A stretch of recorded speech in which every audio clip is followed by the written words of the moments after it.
এবছর আমাদের প্রতিপাদ্য বিষয় হচ্ছে নববর্ষের ঐকতান, ফ্যাসিবাদের অবসান। এটা হচ্ছে আমাদের মূল এবারের স্লোগান। এটাকে সামনে রেখে আমরা প্রতিবারের মতো লোকজ থিমকে মাথায় রেখে নববর্ষ উদযাপনের জন্য সামগ্রিক যত আয়োজন সব কিছু সম্পন্ন করার চেষ্টা করছি। যেহেতু ঈদের আগে কিছুটা ঢিলে ঢালা যাচ্ছে, কিন্তু তারপরেও অনেকেরই স্বতঃস্ফূর্ত অংশগ্রহণ আছে। এটা ঈদের পরে আরও বাড়বে বলে আশা করছি। ক্যাম্পাস বন্ধ, আমাদের ছোট ছোট যেই শিল্পীরা আছেন তারা নাই। তো আমরা যারা অ্যালামনাই আছি ওরা আসতেছি, কিছু কিছু স্টুডেন্টরা যারা ঢাকায় থাকবেন তারা আছেন।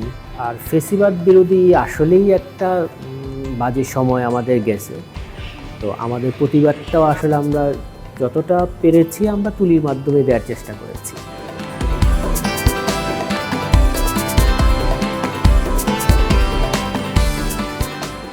এবারে প্রতি বছরের মতন এবারও মঙ্গল শোভাযাত্রা আমাদের চারুকলা অনুষদ থেকে অনুষ্ঠিত হতে যাচ্ছে। প্রতিবারের মতো না হয়ে এবার একটু আলাদাভাবে, যেহেতু ফেসিবাদের বিরুদ্ধে আমাদের এবারের লড়াইটা, তার একটা প্রতীক হয়তো বা আমাদের এখানে উল্লেখিত থাকবে আমাদের যা শোভাযাত্রায়।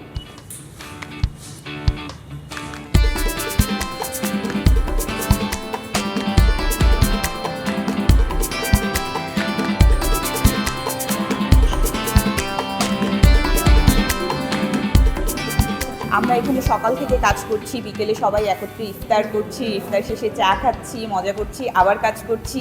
তো আমরা কিন্তু এখানে ভীষণ মজা করছি এবং আমাদের যে ধর্মীয় যে বিষয়টি এটিও কিন্তু আমাদের সাথেই আছে। আমরা সবাই একত্রে, ধর্মবর্ণ নির্বিশেষে সবাই একত্রে এখানে ইফতার খাচ্ছি, মজা করছি, কাজ করছি, ভীষণ আনন্দের সাথে কাটছে আমাদের সময়গুলো।